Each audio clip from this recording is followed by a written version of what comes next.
Bem-vindos novamente a esse quarta parte do nosso capítulo 7, que trata da estrutura atômica e mecânica quântica. Recordando os modelos atômicos vistos até agora, já tivemos o modelo de Dalton, que era parecido com bolas de bilhar. Um modelo bastante avançado para a época e alguns conceitos ainda permanecem, do modelo de Dalton. Depois veio o modelo de Thomson. Thomson, depois com a descoberta do elétron e dos prótons no núcleo atômico, acabou existindo aí cargas positivas e negativas que estariam próximas uma das outras. Então, esse foi o segundo modelo, Thomson. Depois veio o terceiro modelo, que é o modelo de Rutherford. Depois que ele fez a experiência de bombardear lâminas de ouro com partículas alfa, ele descobriu que o núcleo era composto positivamente e aqui havia um grande vazio no átomo, uma distância muito grande entre a carga positiva, que estaria no núcleo, pesado, e elétrons muito leves, que estariam circulando a alta velocidade a grandes distâncias do núcleo. Daí surgiu os problemas com relação ao modelo de Rutherford. Ele experimentalmente era muito compatível, né? Explicava o que estava acontecendo quando bombardeava a placa de ouro, explicava certas coisas, mas surgiram novas perguntas. Como era possível que um elétron girasse em torno de um núcleo sem perder energia e cair, teoricamente devia cair com o passar do tempo perdendo energia, porque a termodinâmica da época afirma, e afirma ainda hoje, que toda partícula elétrica, toda carga em movimento acelerado ou desacelerado perde energia, emite radiação. Então, quando é freado, ou quando é acelerado, ou quando está em movimento circular, a tendência de uma carga nesses movimentos, eles tendem a perder eletricidade, ou seja, na forma de radiação, energia. Nesse caso, a proposta dele foi um tanto inusitada e que não casava, não se compatibilizava com o conhecimento científico da época. Então, foi tomado, logicamente, com grande desconfiança e rejeição. As pessoas cientistas diziam, bom, tem que haver outra explicação, isso não é certo, né, que isso aconteça. Nada funciona desse jeito que sabemos, que se conhece. Bom, daí ficou algo um pouco... E o próprio Rutherford não tinha explicações para dar, ele simplesmente divulgou os resultados, e que indicavam uma realidade tangível, que não tinha como negar o que tinha acontecido. O átomo realmente era vazio, tinha elétrons girando em volta de um núcleo, eram conclusões inegáveis. Daí veio Bohr e disse o seguinte, que tudo bem, então temos que dizer o seguinte, que os elétrons podem girar em volta do núcleo sem perder energia. Daí veio o modelo de Bohr. Para Bohr, os elétrons giram em volta do núcleo, tudo bem, e nós vamos ter que aceitar isso e vamos ter que dizer que a nível atômico, para o modelo atômico, a energia se ganha e se perde em quantidades fixas, chamado quantum, discretas, de energia, como se fosse átomos de energia, assim como existia átomos de massa, haveria átomos de energia, quantidades fixas de energia. Então, a nível atômico, é tão pequeno que um elétron não poderia cair de um nível para outro sem perder uma certa quantidade de energia fixa. Então, se ele perdesse uma quantidade de energia fixa, ele caía um nível, mas não, ele andaria em estado estacionário, sem perder e sem ganhar energia. É lógico que o modelo dele foi é encarado com muita desconfiança, mas o modelo dele explicou muito bem o espectro de raias, de linhas do hidrogênio. Ele conseguiu prever e dar explicações para muitos fenômenos, né, físicos que tinham sido estudados e que não tinham outra explicação. Então, né, o modelo dele serviu para esclarecer muita coisa e serviu para prever muita coisa também. No caso, ele elaborou uma equação, né, que mostrava a energia de cada nível eletrônico para o átomo de hidrogênio. Isso foi um grande sucesso e explicou, né, o modelo atômico dele foi um avanço muito grande. Porém, ainda havia muita resistência, porque surgem sempre muitas perguntas. Mas por que o elétron só ocupa certas órbitas e não outras? Por que tem que ser uma quantidade, essa quantidade e não outra? Né? Certas coisas que não tinham explicação ainda.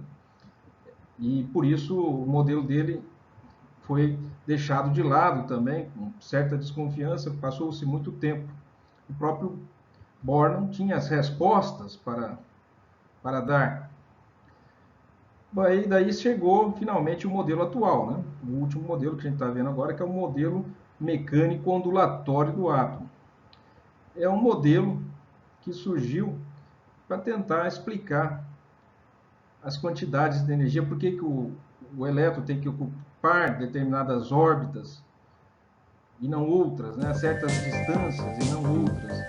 Tem certas energias e não outras, né? Por que isso está acontecendo?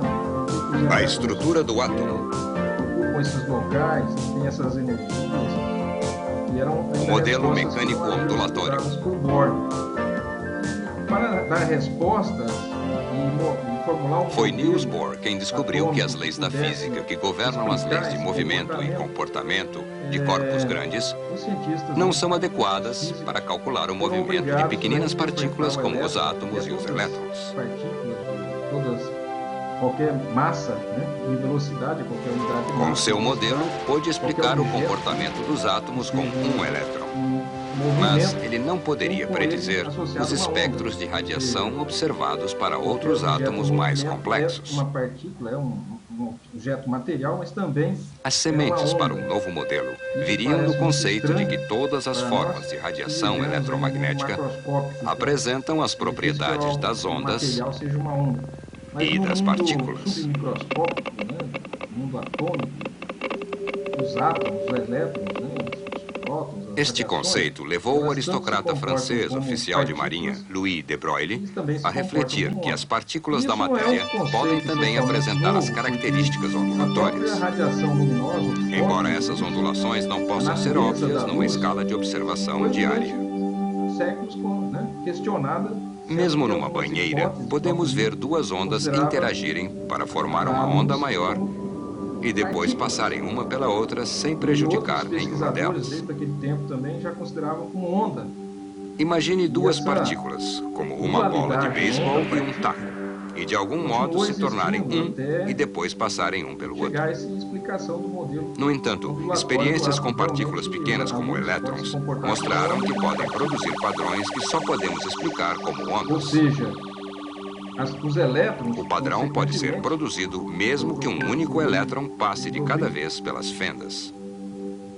De que ele se comporta como... De Broglie sugeriu que suas ondas de matéria poderiam ter seu comprimento de onda inversamente proporcionais à energia cinética do elétron, que poderia ser calculada multiplicando-se a massa do elétron por sua velocidade. O elétron, que é uma partícula, também não vai se comportar como uma onda. De Broglie demonstrou que, usando suas partículas onda, ele poderia prever cada órbita possível e seu raio para o átomo de hidrogênio. Céticos com relação a isso. Ele também apresentou os mesmos níveis de energia que os previstos pelo modelo de Bohr. Realmente o elétron, né, começaram a, De Broglie propôs que nas órbitas estacionárias, ou primeiro nível de energia, A circunferência da órbita do elétron é um comprimento de onda de Broglie. Este único comprimento de onda ajusta-se à volta do núcleo do átomo a uma distância que permite que a onda interfira consigo mesma e forme uma partícula-onda parada ou estacionária. Na segunda órbita, n igual a 2, dois comprimentos de onda de Broglie ajustam-se à volta do núcleo, a uma distância que novamente produza uma partícula-onda estacionária. Este conceito mecânico ondulatório produziu uma nova visão do átomo que substituiu a de Bohr.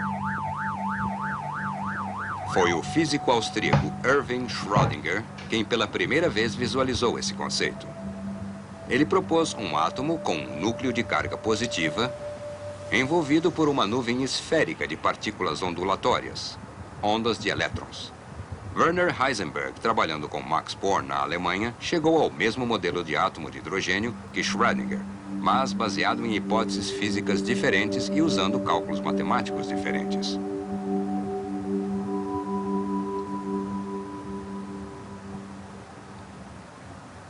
O modelo mecânico ondulatório do átomo conclui que o caminho de um elétron não pode ser previsto e que a posição de um elétron, em determinado instante, só pode ser considerada como uma probabilidade. A parte mais densa de uma nuvem é onde há a maior probabilidade de se encontrar o elétron. Podemos examinar esta incerteza de posicionamento e velocidade do elétron de outro modo. Em nosso mundo macroscópico, fótons de luz colidindo com uma massa relativamente grande não afetam perceptivelmente sua posição ou grau de movimento.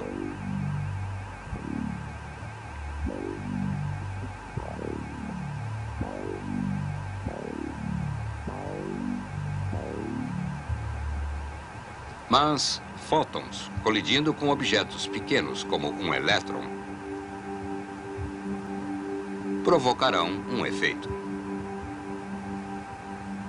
O recurso utilizado para determinar a posição de um elétron, a luz, é próxima da escala de um elétron. Como resultado, a colisão entre um fóton e um elétron pode alterar a velocidade do elétron.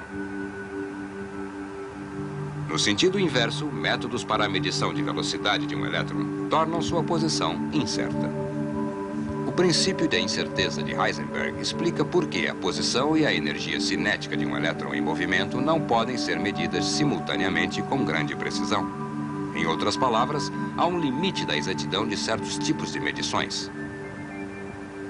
Matematicamente, o princípio da incerteza significa a incerteza da posição vezes a incerteza da energia cinética é igual à constante de Planck. Quando a incerteza sobre um diminui, a incerteza quanto ao outro tem de crescer para manter a equação equilibrada. O modelo mecânico ondulatório levou mais além o conceito de quantum. Originalmente, ele tinha sido concebido para descrever feixes de radiação que só poderiam ter determinados níveis possíveis de energia. Bohr estendeu o conceito de quantum a órbitas possíveis distintas, às quais ele associou números quânticos para referência, geralmente descritos pela letra n. O modelo mecânico ondulatório definiu formas possíveis distintas de nuvens de órbitas, usando o número quântico L. A orientação dessa forma no espaço, usando o número quântico m. E os possíveis spins ou rotações do elétron descritos pelo número S. Para um átomo de hidrogênio com a órbita n igual a 1, só há uma forma possível. Esta forma tem o número quântico L igual a 0. Já que a forma é esférica, só pode ter uma orientação no espaço, descrita pelo número quântico m igual a 0. O hidrogênio, com um único elétron, só pode possuir um spin, S igual a meio. Portanto, podemos ignorá-lo neste exemplo. Quando n igual a 2, duas formas são possíveis. L igual a 0 e L igual a 1. Esta segunda forma pode ter várias orientações no espaço. M igual a 1, M igual a 0 e M igual a -1. Usando este pequeno grupo de números quânticos, um grupo muito mais complexo de estados de energia pode ser descrito, não somente para o átomo de hidrogênio.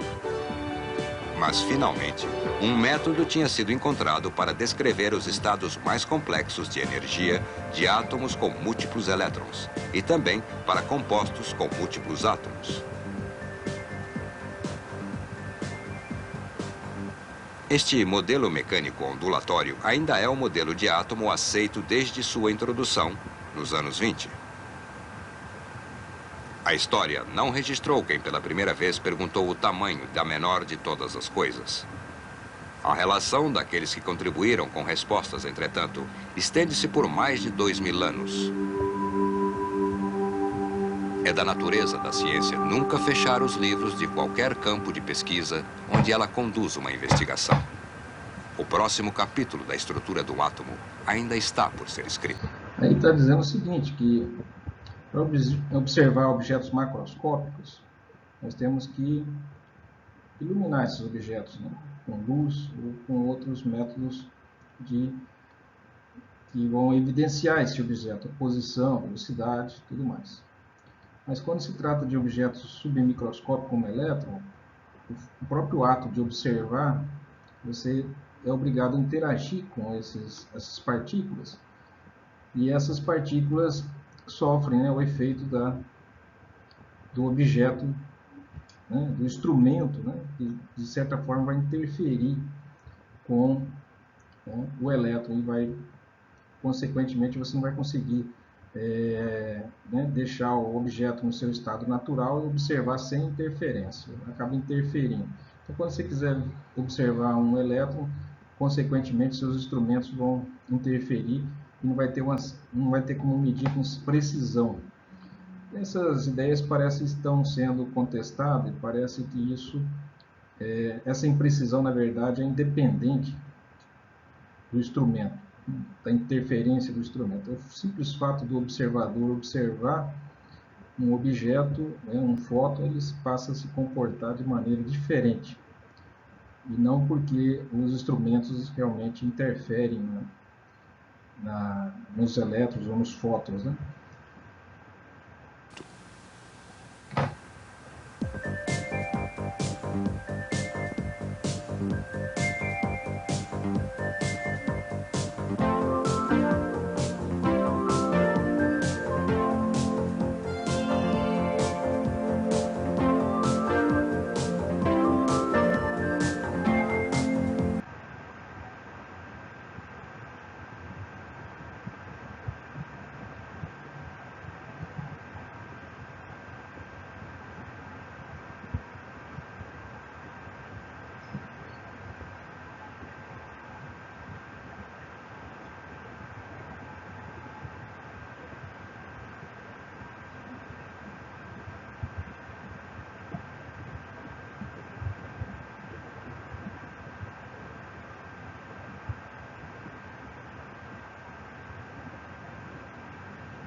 Pois está aí.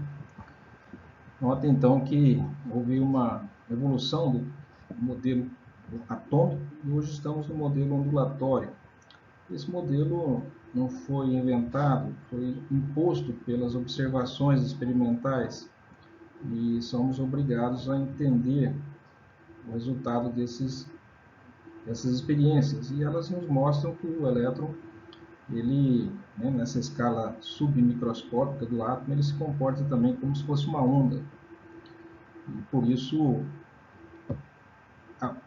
existe agora uma dificuldade de localização do elétron. E sabemos que partículas estão, né, localizadas no espaço. É um objeto material que tem coordenadas de localização. Né? Porém, ondas elas se distribuem, ela não é localizada, ela é uma frente de onda, né? Se propaga pelo espaço e está em não apenas um local específico, está se distribuindo, né? Se propagando. Então isso daí dificultou, certamente não tem como descobrir a órbita do elétron, a localização do elétron.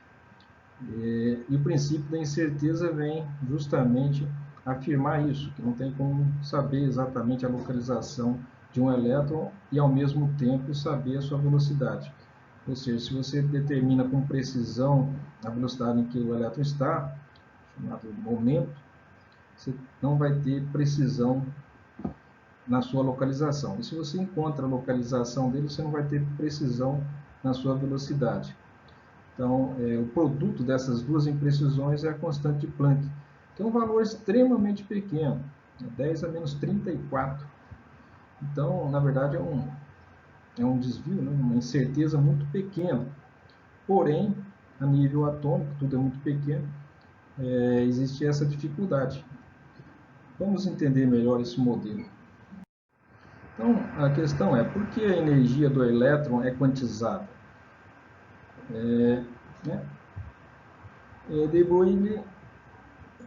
Louis de Broglie, né?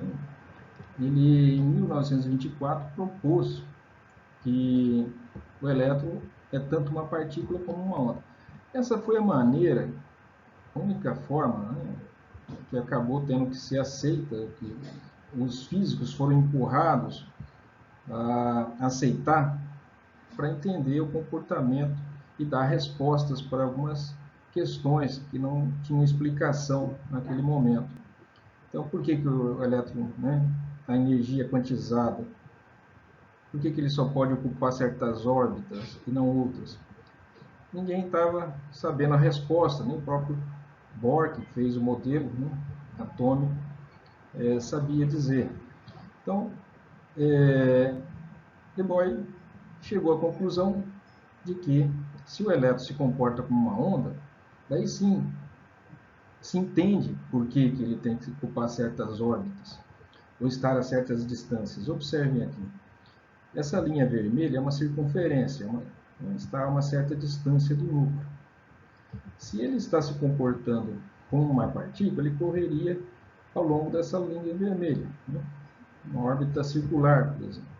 Mas se ele está andando como uma onda, a onda é assim, ela é uma, né, oscila, né, faz uma oscilação ao longo da trajetória. E daí é o seguinte, não pode haver a onda, né, tem que ter um certo número de comprimentos de onda dentro desse percurso. E não pode acontecer como no caso aqui de baixo, em que a onda se anula ou se entra em oposição de fase, ou, né, ou até mesmo em sintonia de fase, né, nem em oposição nem em adição de fase. Elas não pode acontecer esse tipo de situação, né? Então, dentro o comprimento da linha vermelha é a circunferência. A circunferência é 2πr, todos sabemos, né? 2πr é a distância em centímetros ou metros da circunferência. Dentro dessa circunferência tem que ter um número fixo, né? Quantizado de ondas. Ou tem meia onda, ou tem duas ondas, ou três ondas. Não pode ter uma onda e meia, porque se tiver uma onda e meia, ou duas ondas e meia, ou três ondas e meia, vai acontecer isso. Aqui tem 4 ondas e meia. Então isso não pode acontecer, né? Você conta aqui, ó, a primeira onda vem até aqui, a segunda onda vem até aqui, a terceira onda vem até aqui, a quarta onda inteira vem até aqui, e daí mais meia onda, não tem jeito, daí tem que ser como está aqui, 4 ondas completas, né? Então, como não pode haver qualquer quantidade de onda, tem que ser um certo número de ondas para certas posições, e certamente certas energias. Cada onda, a onda é uma energia, né? A onda transporta energia, não transporta matéria. Então, também só certas energias são possíveis. Isso que Boyle chegou à conclusão e propôs. Ele começou com a equação de Einstein. Einstein já havia dito que a energia é igual a massa, né, vezes velocidade da luz ao quadrado. Isso também é algo difícil de entender, né? Quando falamos que o elétron é uma partícula, é uma onda, é difícil de entender. Mas também dizendo que uma massa é uma energia, deveria, igualmente é difícil. Agora, as ondas também são energia em propagação. Então, se energia é igual a massa vezes velocidade ao quadrado, da luz ao quadrado, nós estamos dizendo que massa é a mesma coisa que energia também é onda, né? Sabemos que as ondas é uma forma de energia em movimento, né? Então, Planck elaborou a relação, né? Já sabemos, isso aqui foi no início desse capítulo, já tinha dito que energia, né, estudo dos corpos negros, foi falado que radiação de corpos negros emite energia obedecendo essa equação de forma quantizada, né? Foi quantizado. Isso foi, né, descoberto tanto por Planck quanto e usado depois por Einstein para explicar o efeito fotoelétrico, ou seja, energia igual múltiplos de HV. V é a frequência aqui, tá? Frequência de uma radiação eletromagnética. Então isso daqui já tinha sido estabelecido, né? Isso aqui por Einstein, isso aqui por Planck. Daí eles igualam, né? Iguala essa equação é essa, porque se energia é igual a isso, energia também é igual a isso, você pode igualar as duas, hein? Massa vezes velocidade da luz ao quadrado é igual a constante de Planck vezes a frequência. Como sabemos que a frequência é igual a velocidade da luz dividido pela comprimento de ondas, que é a primeira coisa que vimos no início do capítulo 7, né, nesse capítulo, na primeira parte, que a frequência é a velocidade da luz, ou de qualquer onda, né, dividido pelo comprimento de onda.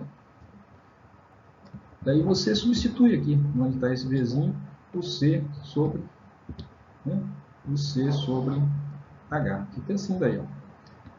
Massa vezes velocidade da luz ao quadrado é a constante, né, de Planck vezes velocidade da luz dividido por comprimento de onda. O que dá, então, isolando, fica aqui, comprimento de onda de uma partícula é a constante de Planck dividido pela massa da partícula em quilos, tá? Vezes a velocidade da luz. Mas se ela não estiver viajando a velocidade da luz, você usa U, né? U é qualquer velocidade. Então, com essa equaçãozinha aqui, a gente sabe o comprimento de onda de qualquer massa em quilos. Você coloca aqui a massa de um elétron em quilos, a constante de Planck aqui, a velocidade em metros por segundo do objeto, qualquer que seja, um avião, uma casa, um carro, uma pessoa, e você encontra o comprimento de onda associado, né? Cada um de nós temos uma onda associada. Se bem que no nosso caso, nossa massa é tão grande que o comprimento de onda é muito menor do que o constante de Planck, então é praticamente zero. Então não tem muito sentido em falar que nós somos um comprimento de onda. Temos uma onda, né, associada ao nosso corpo, e nossos corpos macroscópicos. O comprimento de onda é muitíssimo pequeno, então não tem nem sentido. Mas para partículas, o comprimento de onda começa a ser um valor tangível. Então aqui, por exemplo, para o elétron, né, mas pode ser aplicado para qualquer partícula. U é a velocidade do elétron, em vez de velocidade da luz usamos U. M é a massa do elétron em quilogramas, tá? E H é a constante de Planck. Daí você encontra o comprimento de onda do elétron. Então isso daqui foi o que Louis de Broglie propôs, né? E no fim ele aplicou essa equação para determinar o comprimento de onda do elétron em cada nível de energia, e coincidiu exatamente com os resultados de Bohr, ou seja, o modelo de onda, né, estava funcionando. Então os elétrons realmente, né, aí outros cientistas começaram a analisar se o elétron tinha comprimento de onda relacionado, se comportava, se ele se difratava, né? Difração é algo que só acontece com ondas. E realmente eles observaram que havia difração de elétrons. Então havia sim comportamentos de onda nos elétrons. E o comprimento de onda estava coincidindo com os cálculos conhecidos, né, por Bohr. Aqui só para a gente... Agora que a gente sabe que o elétron se comporta como uma onda, e foi, né, forçado a aceitar essa situação, porque os experimentos demonstram isso, vamos ver, não, tentar entender um pouquinho como são as ondas. O elétron se comportaria como uma onda que está nas proximidades do núcleo. O núcleo mantém ele preso. Então, o núcleo tem carga positiva, ele é negativo. Então, ele tem que ficar se movendo nas proximidades do núcleo. É como se ele, a corda que prendesse ele fosse a atração elétrica, né?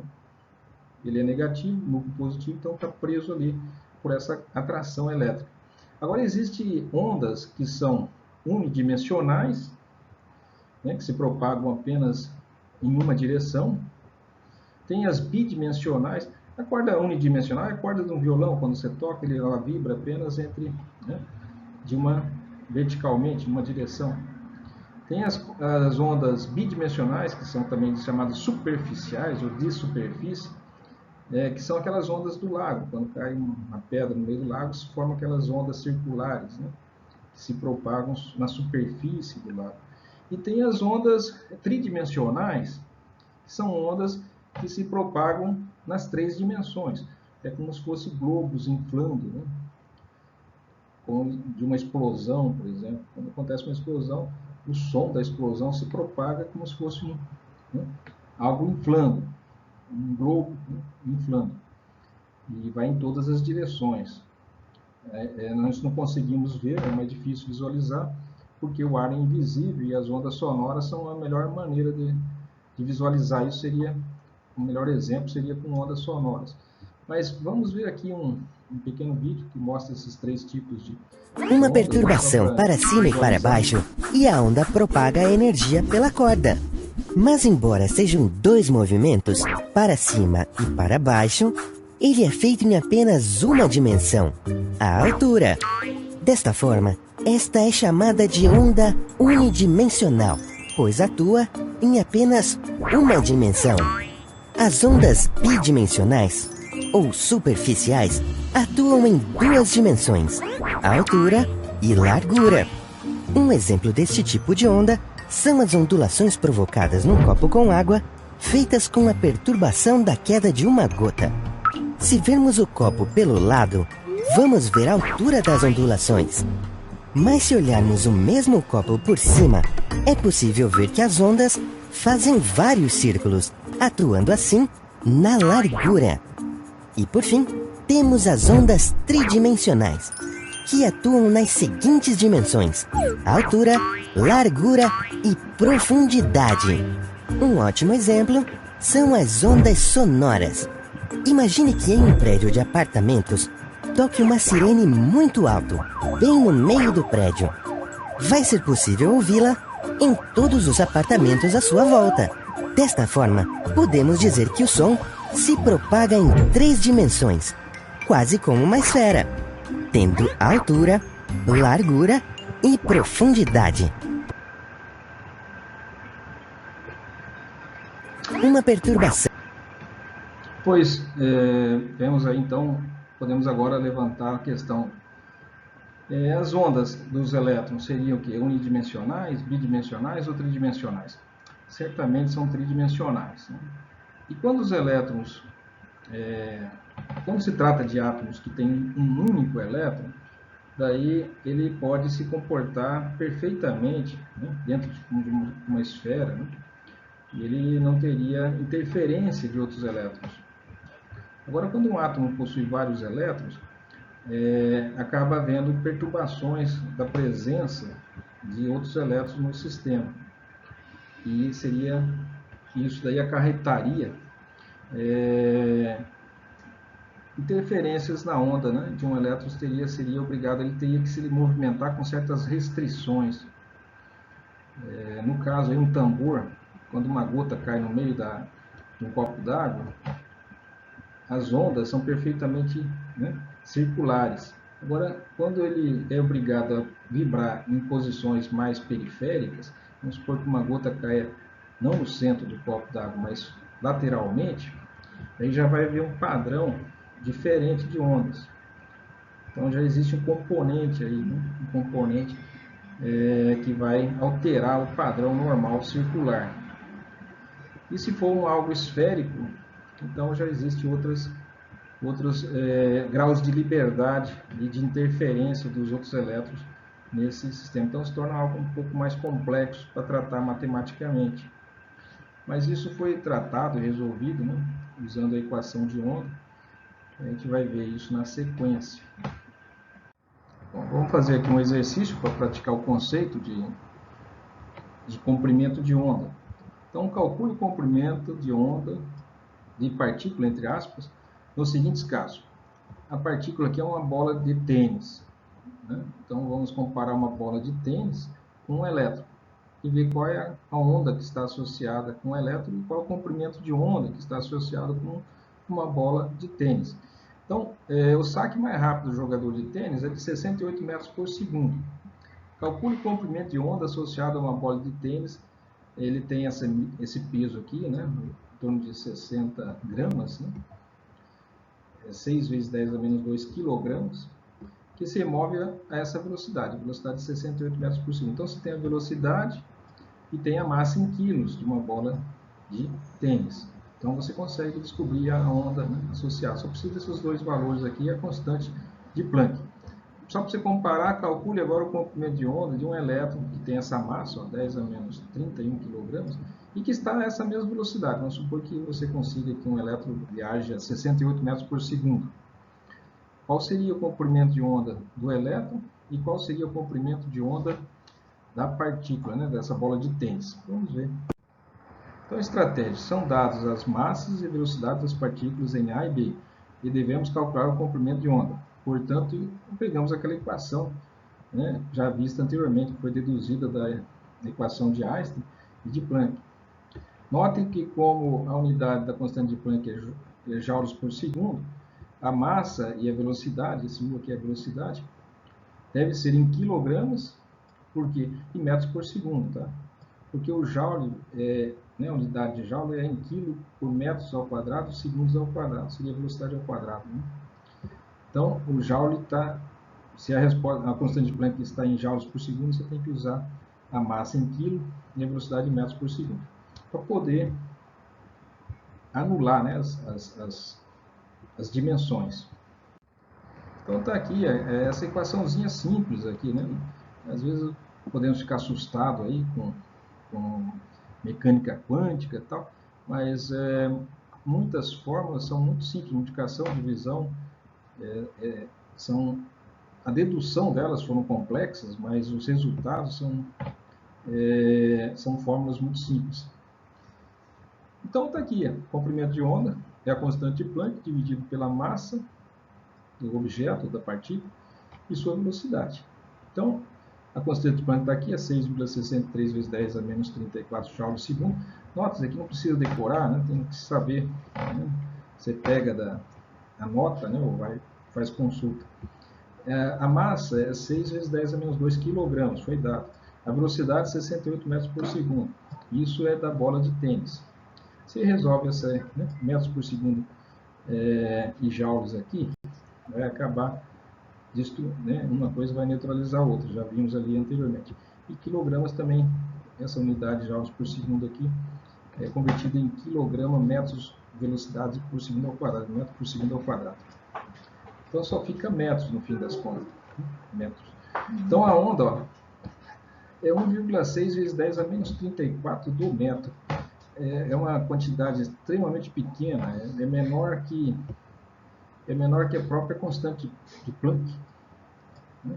1,6, ou seja, um comprimento de onda desprezível, né? Quase zero. Então, não tem muito sentido. Esse comprimento de onda é demasiadamente pequeno, se considerado que o tamanho de um átomo é da ordem de 10 a menos 10 metros, tá vendo? É menor, muito mesmo, muito menor que o tamanho de um átomo, o comprimento de onda, associado com uma bola de tênis. Assim, os comprimentos ondulatórios de uma bola de tênis não podem ser detectados por qualquer instrumento de medição. Não existe nada que vai conseguir detectar um comprimento de onda tão curto, né? Tão pequeno. Então, para efeitos práticos, não existe, né, esses comprimentos de onda. Agora, na situação B do elétron, a mesma equação, o mesmo H, a massa mudou, a velocidade ele manteve, a mesma velocidade. Já vai dar um valor bem mais elevado. 1,1 vezes 10 a menos 5 metros. 10 a menos 5 metros seria 11 micrômetros. Né?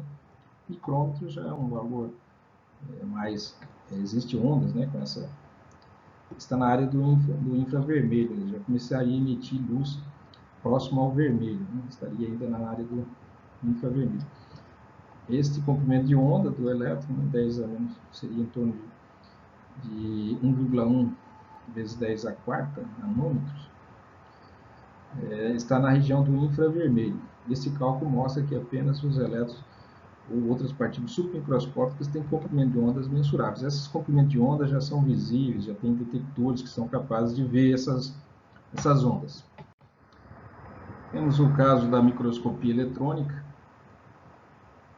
Existe uma lei na óptica que diz o seguinte: você não consegue visualizar objetos que têm uma dimensão menor que o comprimento de onda que você está usando para iluminar o objeto.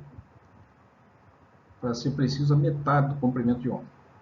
Então, é o seguinte, o comprimento de onda que nós trabalhamos, o menor comprimento de onda capaz de impressionar a nossa vista, que é visível, é de o violeta, que está na faixa de 400 nanômetros. Isso, então, que significa que objetos menores que 200 nanômetros, né, não são visíveis. Por melhor que seja um microscópio óptico, você não tem como iluminar um objeto que tem uma dimensão menor que metade do comprimento de onda que está sendo usado para iluminar o objeto. Então, objetos aí menores que 200 nanômetros, comprimento de onda seria em torno de 0,2 micrômetros, não são visíveis nos microscópios ópticos normais. Ou seja, você tem que iluminar eles com luz, né, de comprimento de onda menor, né, do que a dimensão do objeto que você quer visualizar. Aí você pode usar radiações para iluminar esses objetos. É claro que essas radiações não serão visíveis para os nossos olhos, porque não somos capazes de ver radiações de comprimento de ondas muito curtos. Mas existem, né, dispositivos eletrônicos que conseguem capturar e gerar uma imagem. Mas, de qualquer forma, teremos que iluminar esses objetos com, né, uma radiação que tenha um comprimento de onda, né, que seja bem menor que o tamanho do objeto, senão não tem jeito de visualizar. E uma das maneiras seria usar, por exemplo, o raio-x, né, que tem um comprimento de onda muito curto. O problema do raio-x é uma radiação eletromagnética, né, similar à da luz, né, só que de comprimento de onda mais curto. Já vimos isso no espectro eletromagnético. O problema é que é difícil focar, né, é impossível focar raio-x. Ele não sofre, né, deflexão, né? Você não consegue fazer com que ele desvie ou foque. Né? Agora, com elétrons, sim, porque os elétrons, né, têm carga negativa, então você é capaz de usar colimadores, seriam, né, campos elétricos e magnéticos, igual os tubos de TV, você consegue fazer os elétrons irem para a posição que você quiser. Então você consegue focar o objeto que você quer visualizar usando elétrons. E os elétrons, como vimos no exercício anterior, você tem uma onda, ele pode se comportar como uma onda. E conforme a velocidade que você acelerar esse elétron, ele vai ter um comprimento de onda mais curto. Então, você consegue elétrons que têm comprimento de onda de 0,004 nanômetros. Então, pode ver objetos muito pequenos com esse comprimento de onda. E aqui temos uma imagem, né, de micrografia eletrônica, mostrando aqui um globo vermelho normal, aqui acima à direita, e um com formato de foice. Seria pessoas que têm anemia falciforme, tem essas hemácias com esse formato aqui. Isso se deve, né, ao fato de que certas pessoas têm uma anomalia genética e sofrem uma mutação num gene responsável pela produção da hemoglobina. E as hemoglobinas sofrem uma mudança de um aminoácido na sequência. Consequentemente, essas hemoglobinas são deficientes, não funcionam direito. E como as hemácias são responsáveis por transportar uma grande quantidade de hemoglobina, e as hemoglobinas possuem um comportamento, né, propriedades físicas, né, irregulares, eles acabam causando uma má formação na hemácia, uma deformação na hemácia na forma de foice. Essas hemácias em forma de foice, elas têm vida mais curta e acabam sendo destruídas em maior quantidade. A pessoa que tem essa anemia tem, né, essa doença perde sangue com mais intensidade, né, acaba corretando aí, necessita de uma reposição mais frequente da perda. E isso acarreta normalmente em uma anemia e outros problemas. Por algum motivo, pessoas com anemia falciforme, com essa malformação, têm mais resistência à malária. Então, elas conseguem sobreviver mais. Por isso, em locais endêmicos, onde existe alta incidência de malária, muitas gerações, na África, em Ásia, as pessoas que têm essa malformação congênita são em maior número, né? Por sobreviverem, elas acabam aumentando a população de pessoas que têm essa anomalia, essa deficiência desse gene, né? E para estudar isso tem aí microscopia eletrônica de varredura, microscopia eletrônica, né? Existe outro tipo de microscopia, que seria de tunelamento. Essa microscopia já funciona por outro princípio, tem uma ponta de tungstênio que vai fazendo uma varredura na superfície de um metal, de um objeto, a uma distância de apenas alguns diâmetros atômicos. E existe né, se coloca uma diferença de potencial, uma voltagem ali na ponta do tungstênio, e ele vai conseguindo detectar os elementos que estão na superfície com uma grande precisão. Aqui está uma imagem, né? Microscopia de tunelamento de varredura. Aqui tem átomos de ferro sobre uma superfície de cobre. Cada pontinho desse vermelho que dá letras, né? É um átomo de ferro que está na superfície azul, seria de átomos de cobre. Bom, o princípio da incerteza é consequência do fato de que o elétron se comporta como uma onda. E ao se comportar como uma onda, já gera uma imprecisão da posição, de se calcular exatamente em que posição o elétron está, a que velocidade ele está. Daí o tratamento matemático do comportamento do elétron, que é tanto onda como partícula, levou, né, ao princípio da incerteza de Heisenberg, que diz o seguinte: é impossível determinar simultaneamente e com exatidão o momento linear P, se P se trata de um momento linear, definido como massa vezes a velocidade, certo? Aqui é o P, é massa vezes velocidade. E a posição x de uma partícula, matematicamente temos então. Então, a incerteza da posição é ΔX. Essa é a variação, né? Esse delta aqui quer dizer variação da posição. Então, é uma forma de expressar a incerteza da posição. O ΔP é a incerteza, ou a variação, né, da posição. Você sabe que ela está dentro de um intervalo, né? Um delta, seria um intervalo de posição, x, né? E de momento, o momento é P. P é a velocidade vezes a massa da partícula. Ela sempre vai ser maior, essas incertezas, de um ou de outro, o resultado do produto entre elas sempre vai ser maior do que uma constante. A constante de Planck dividido por 4π. Né? 4π é uma constante, é um número, né? Assim como H também é uma constante, é um número fixo, isso aqui não muda. Então, se você aumentar, se tiver uma maior, se quiser diminuir a incerteza, ou aumentar a precisão da posição, quiser saber em que local está o elétron, você tem que diminuir, né, a incerteza da posição. Daí você tem que aumentar a incerteza do momento, porque, né, o produto tem que ser mantido. Se você quiser aumentar a precisão dele, você tem que reduzir a precisão do outro. Então, existe um limite, né? E esse limite é muito pequeno, na verdade, né? Porque o constante de Planck é 10 a menos 34, um valor muito, muito pequeno. Mas para, né, a escala submicroscópica, a escala atômica, mesmo sendo um valor pequeno, existe uma incerteza aí, um limite de capacidade da gente determinar ao mesmo tempo a posição com precisão e também a velocidade com absoluta precisão. Não existe isso, né? Sempre vai haver uma incerteza, você não tem como saber onde os elétrons, como que eles estão, em que velocidade estão e em que posição estão, a nível atômico. Então, disso surgiu, né, a necessidade de usar outro enfoque.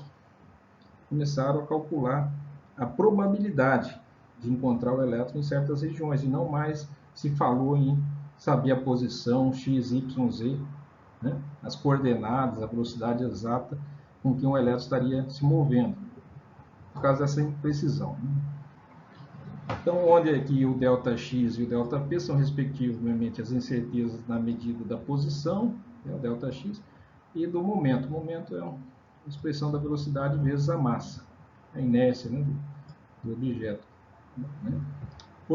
Momento P é dado pela multiplicação da massa de um objeto por sua velocidade, então, de uma partícula. Né? Se você quer saber o ΔP, a massa da partícula não varia, então o ΔP é a massa multiplicada pela variação da velocidade.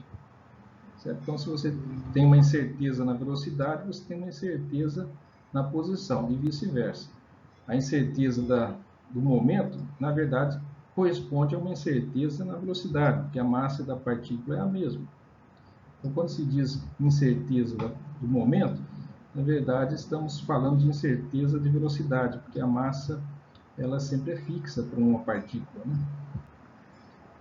Então, aqui, você isola, né, para um caso qualquer, você quer saber qual a incerteza da posição, você tendo, né, o H, você tendo 4π, você tendo a incerteza do momento, você encontra a incerteza da posição.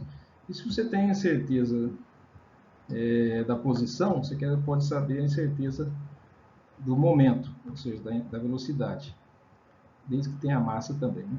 Então, isso daí é o princípio da incerteza, é o coração da mecânica quântica. Né? Aqui um exercício para praticar, né, a incerteza, o princípio da incerteza Heisenberg.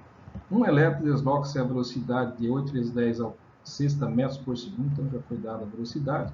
Sem certeza na medição da velocidade de 1%, você tem que multiplicar esse valor por 1% para ver quanto é essa incerteza. É o ΔU, né? ΔU é a incerteza da velocidade. Calcule a incerteza na posição do elétron. Ele deu a massa do elétron. Se ele deu a massa do elétron e deu o delta, né? O ΔU, que seria a variação, a incerteza na velocidade, que é 1% desse valor aqui, então você já tem o ΔU, que é a incerteza na velocidade. Como que você obtém o ΔU? A incerteza na velocidade é de 1% dessa velocidade aqui. Então você tem a massa. Então, se você encontra o ΔP, que é a massa vezes o ΔU, que é ΔU é a velocidade, a incerteza na velocidade. Aí você encontra, então, encontrando um, você encontra o outro, você encontra o ΔX, você quer saber né, qual é a incerteza, calcula a incerteza da posição. Uma bola de beisebol com massa 0,15 kg, tem que ser em quilos, tá? Olha, já vai dar uma incerteza bem menor. Né? Para objetos submicroscópicos, um tamanho tão pequeno, massas tão pequenas, valores extremamente pequenos significam uma incerteza grande. pelas dimensões do objeto. Agora, uma bola de beisebol, a incerteza não vai ter problema, né? Incerteza de Heisenberg. Uma bola de beisebol com massa 0,15 kg, atirada a 100 milhas por hora, tem um momento de 6,7 kg, já deu o momento, ΔP. Tá? Se a incerteza na medição desse momento é 1 vezes 10, já deu incerteza da medição do momento. Tá? É esse daqui. Calcule a incerteza na posição da bola. Então, aquela hora ele pedia incerteza na posição do elétron, agora certeza na posição da bola. Aquela hora ele deu a velocidade, deu 1% de incerteza na velocidade, então você tem o ΔP, aqui você tem também o ΔV, né? Certeza na velocidade. Você tem todos os dados aí para resolver o exercício. Então ele pede aqui para calcular a incerteza mínima, tanto em A como em B. Então usamos o sinal igual, né? Que é a mínima, então já não precisa usar o maior ou menor, é o igual, né? Que já é a mínima. Né? O mínimo é quando aquele sinal é igual. Então você usa aquela equação 7,9 como sinal de igualdade. A incerteza na velocidade, ΔU, ele diz que é 1% da velocidade, que foi dada a velocidade, é 8 vezes 10 a sexta metros por segundo. Então, se multiplica por 1%, vai dar 8 vezes 10 a quarta metros por segundo. Essa é a incerteza, o ΔU. O momento P é P, né, vezes massa vezes velocidade, certo? Isso aqui é a equação do momento. Né? Esse momento é uma espécie de inércia de um objeto, né? Uma quantidade de inércia, chama momento. Uma variação no momento significa que a massa não tem como variar a massa, entende? A massa do objeto é fixa. Então, uma variação do momento tem que corresponder a uma variação na velocidade. A massa se mantém constante. Então, como ele deu aqui a massa é do elétron, está aqui, e a variação da velocidade que a gente acabou de calcular está aqui, o ΔP, portanto, é esse valor aqui, em quilogramas metros por segundo. Então, multiplica esse número por esse e soma os expoentes. Né? Tá aí, tem que saber trabalhar com notação científica, multiplicação, subtração, divisão. Tá aí, temos o ΔP. Tendo o ΔP, né? Obtido já anteriormente, você coloca aqui nessa ΔX, é a constante de Planck, dividido por 4 vezes π vezes ΔP que a gente acabou de encontrar. Então a constante de Planck está aqui, 4π vezes esse valor, vezes quilograma, metros por segundo. Aqui essas unidades se anulam, né? O segundo anula com o segundo, e o J, que é o Joule, é quilogramas por metro, então isso aqui também importa. Quilogramas por segundo, né? Acaba ficando só o metro, certo? Só o metro aqui que se mantém. Essa incerteza corresponde a cerca de 4 diâmetros atômicos, ou seja, você tem uma incerteza na posição de elétrons que eles podem estar 4 átomos à direita, 4 átomos à esquerda, ou para cima ou para baixo. Então são 4 diâmetros atômicos. É uma incerteza significativa para um elétron. Né? Pode estar, né, a uma distância relativamente de 4 átomos, né? E pode estar nesse átomo, como pode estar 4 átomos no quarto átomo. Né? Então é uma incerteza grande para um elétron. Agora no item B, é uma bola de beisebol, veja bem, mundo macroscópico. Então ΔX é H, né? 4, a mesma forma, agora é ΔP que vai aqui embaixo. É a posição também. Então, aqui está o J, aqui está o 4π, está a massa, né? Está aqui o momento, que seria a multiplicação da massa vezes a velocidade. E daí você tem 7,9 vezes 10 a menos 29 metros. Ou seja, esse número é tão pequeno que, né, que não tem importância. Você tem uma incerteza da posição de uma bola de beisebol, que ela pode estar a uma infinitesimal de distância a mais ou menos. É uma distância que nem é capaz da gente medir, tão pequena que ela é. Para fins práticos, para todos os fins imagináveis, a bola de beisebol podia estar a essa distância a mais ou a menos, que não faria diferença nenhuma. Então essas incertezas para objetos grandes eles são desprezíveis, né?